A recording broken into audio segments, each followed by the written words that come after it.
Back on Get Up, time for a segment we like to call What Up, Swagoo? Because Marcus Spears, you've been gone a while. We wanted to get your thoughts on some of the bigger stuff that's happened here over the past month, starting with the Dallas Cowboys. What up with Micah Parsons and Jerry Jones right now? Nothing at all, guys. The contract will be worth $1 gazillion. He'll keep us on edge until the day before the season, or he might do it a couple hours before the first game.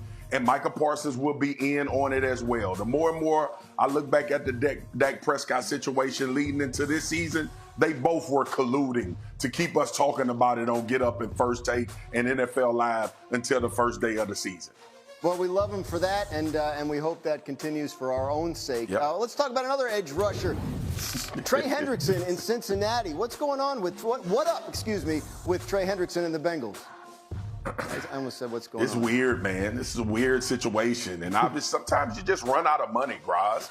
I mean, when I was young, growing up, sometimes we just ran out of money. And we had to eat what we didn't want to eat or do what we didn't want to do. So when you look at Trey Hendrickson and what they did with T. Higgins and obviously Jamar, he might be the odd man out at getting some big money. Cincinnati may figure it out.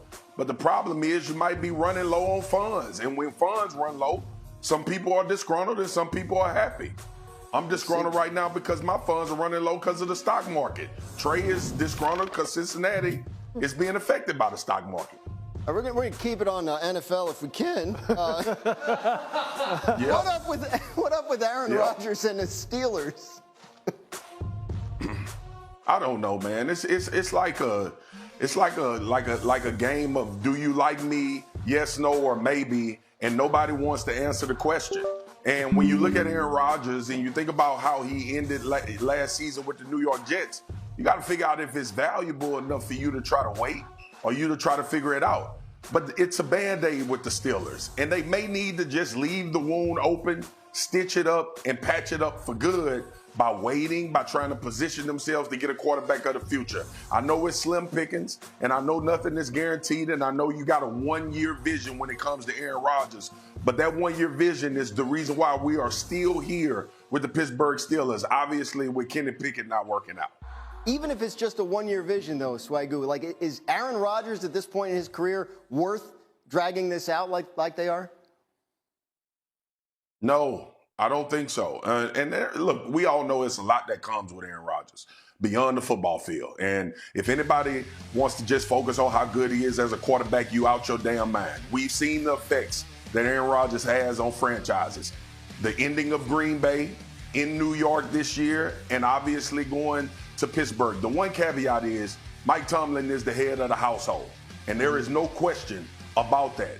The relationship between him and Aaron Rodgers would be fine until Aaron feels like he is the head of the household. Mike Tomlin won't mince words. He's long in that organization, so he understands where he stands with that family and the Pittsburgh Steelers. And this might be the one situation, which is why I recommended 5 months ago that this may be a place Aaron Rodgers should explore, because I don't think there's a question about who's going to be the head coach and making the decisions. This is one of those organizations. But again, him dragging it out, waiting a long time, it being worth it, I absolutely do not believe it's worth it. You think it's worth them waiting for him at this point in his career? Well, I'm one of them people who kind of says, look, what's your next best alternative right now? So they don't really have one. So they're kind of forced to wait because honestly, look, Mike can say whatever he wants about the fact that he's comfortable and that he knows Mason Rudolph. Yeah, I know that you know Mason Rudolph. And I know Mason Rudolph, and so do the opponents. And look, and that doesn't mean that he's not a good backup, but you're not getting to where you want to get to and where this fan base has been on your rear end over the past 4 or 5 years about getting to with Mason Rudolph. You're not going to get there. So I think with Aaron, they're forced to right now. And that's the unfortunate part, because you can hear the discomfort in Mr. Rooney's voice when he talks about this. This is not how he's used to being treated. This is not how this organization is used to players kind of stringing them along. I mean, they're sitting there going, we're the Pittsburgh Steelers, damn it. I mean, you don't sit here and just kind of hold us hostage and have us strung along young here. And at some point, look, I think regardless, they have to look to the draft. Right. They have to still be looking regardless of whatever he does. But now, that's where if I'm Omar Khan, the GM, I'm focusing all of my attention on making sure I have those quarterbacks stacked the right way. But they're picking 21st. Right. And they already traded away their second-round pick for DK Therein lies the rub, right. So it's hard to maneuver a little bit. Do they have to force something in the first round? Well, you know what? I mean, force is all relative, right? It's all subjective. Now, most people, consensus would say, who's going to potentially be available at 21 at quarterback, you're forcing the pick. Some people may not feel that way, like myself. Some people may feel as though a guy like Tyler Shuck is worthy of a 21st overall pick. But you know what? In all seriousness, this is why they're in a tough spot. What Aaron's doing is putting them in a tough spot. And I'll tell you what, regardless of what he does, though, I'm looking at my board and I'm thinking, what is best for my football team, not just now but in the future? Quarterback has to be figured out for them. Swagoo? Yeah.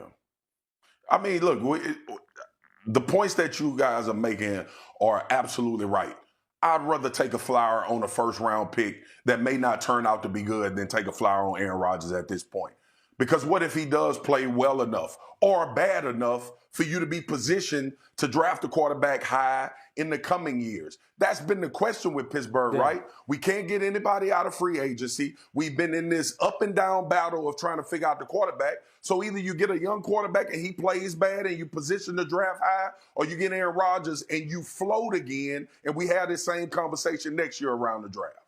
Yeah, well, again, as you mentioned earlier, Kenny Pickett, first-round pick that didn't work out. One of the reasons they're in this situation, and they keep winning 9-10 games every year, so in the middle of the draft. Exactly, So, that purgatory, right? I mean, it's the worst place to be. You have to figure it out at some point. Yeah. Much more on the NFL as we... Kevin Nagani back with you. We're just 16 days away until night one of the NFL draft at Lambeau Field. And Mel Kiper Jr., the godfather of the NFL draft, releasing his latest mock draft 4.0. Mel continues to have Cam Ward going first overall of the Titans. The Miami Hurricane would be one of 5 quarterbacks off the board within the first 34 picks. Kiper has 3 wide receivers going in the first round, including Heisman winner and two-way threat Travis Hunter. That would be the fewest wide receivers going in the first round since 2019. That was the second of back-to-back drafts with only a pair of first-round wideouts. The rise of running backs and tight ends might be a factor here. 2 from each position slotted among the top 14 picks. Ashton Genty, the first running back off the board, at 6 to the Raiders. Tyler Warren going 10 to the Bears to help Caleb Williams.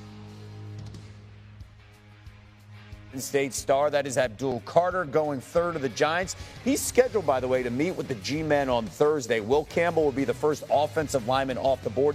The tackle from LSU going 4th to the Patriots. And Shedeur Sanders going 9th to the Saints in Mel's latest mock.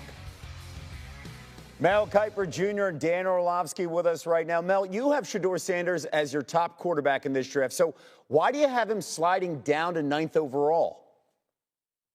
Well, he doesn't have the wow factor. I think when you look at the size, you look at the arm strength, and doesn't have the 4.6 40, it makes people pause a little bit and say, is he deserving of being a top 10 pick? I think he is. To me, Shedeur Sanders is everything the NFL wants and needs, and talk about processing, accuracy, toughness, decision-making, coming through in the clutch, being a great teammate, being a guy who eats, sleeps, and drinks football. What else can you want, Dano? When you played the position in the NFL, you're getting me a little worried. RC got me worried, and Fielding Yates got me worried about this whole thing about maybe not New Orleans. If it's not New Orleans, it could be the Ravens' enemy and their rival, the Pittsburgh Steelers. I'm here in Baltimore as a Raven fan. I don't want that, but it seems like you guys have it working out, and maybe in mock 4.5, I should have Shedeur going to the Steelers. Oh, we'll have a 4.5. Can't wait. Keep in mind, though, the Steelers pick at 21. Dan, if Sanders goes to the Saints, how would that fit be with new head coach Kellen Moore? Yeah, it makes a lot of sense.